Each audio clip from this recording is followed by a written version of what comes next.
Hi, this is Trudy with Simply Trudy, and tonight I am going to be showing you how to make a typical Zimbabwean meal.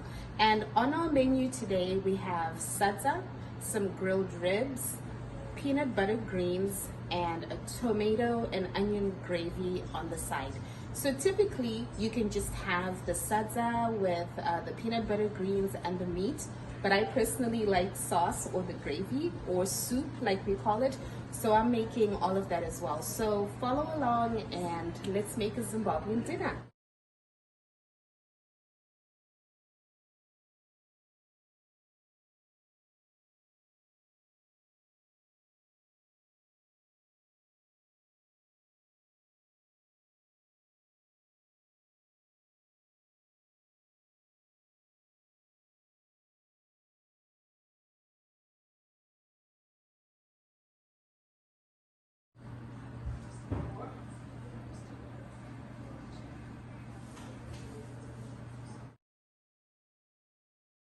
Okay, so now I am going to make the peanut butter greens, and the ingredients I showed you at the beginning.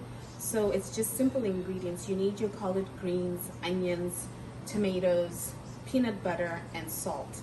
And that's all we need to make peanut butter greens. So right here I have my pot of water going, and it has 2 cups of water. So we have the salt, and the salt is gonna go in there just a little bit. This is to make the water, you know, a little salty, and you can always adjust the taste of the salt as you go. And from here, what I do is I just put everything into the pot at the same time.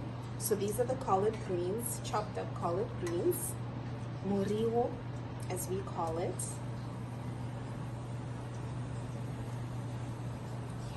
I don't like putting anything to waste.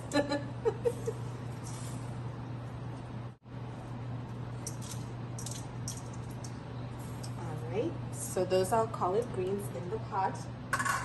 And then I put in my onions. Again, I just put everything in at the same time so it all kind of, you know, simmers together and all the flavors, you know, marry.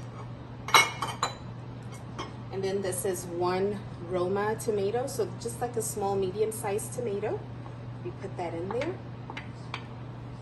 And then I like to mix all this stuff in with the water before I then put in about 2 tablespoons of peanut butter. And then again, I just let it slow simmer, and then we'll check back on the greens later. But let's put in the peanut butter.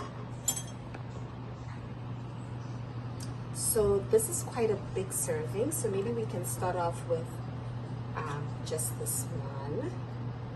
Actually, I'm gonna put another one because I love them really like peanut buttery. Right. So we mix it in, and then again we're trying to, the goal is to bring it to a slow simmer.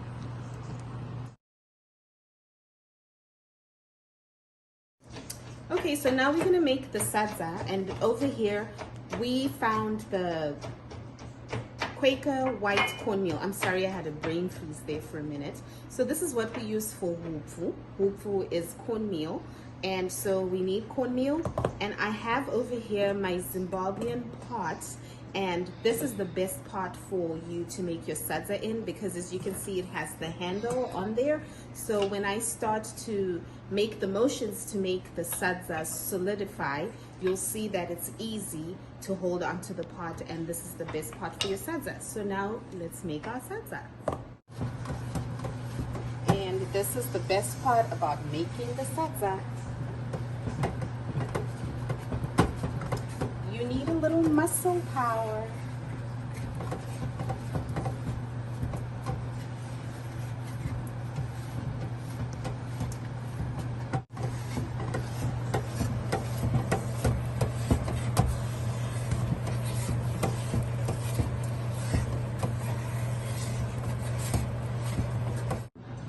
Okay, so now the sadza is ready, and before I put it on a plate, I'm going to give it one more good mix, like so, so that you know, it can be nicely mixed and well presented on the plate. So that's what I'm doing right now. try to clean it up as we go. So now the sadza is ready to be put on a plate. I'm gonna bring it over here. Grab my plate. Uh-oh, not this one. So this is a special spoon, if you want to call it that, made in Zimbabwe. We call it mugwaku. So mugwaku just basically helps you to mold your sadza so it looks, you know, presentable on the plate. And in order for the sadza not to stick onto the wooden spoon, you dip it in cold water like I'm doing right here. Then all you do is you take a scoop. Okay, hold on. Sorry about that. Take a scoop of your sadza like that, and you have a neat little mold of sadza.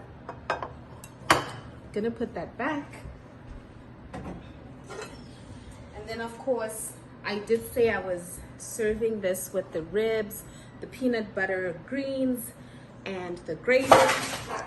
Oops.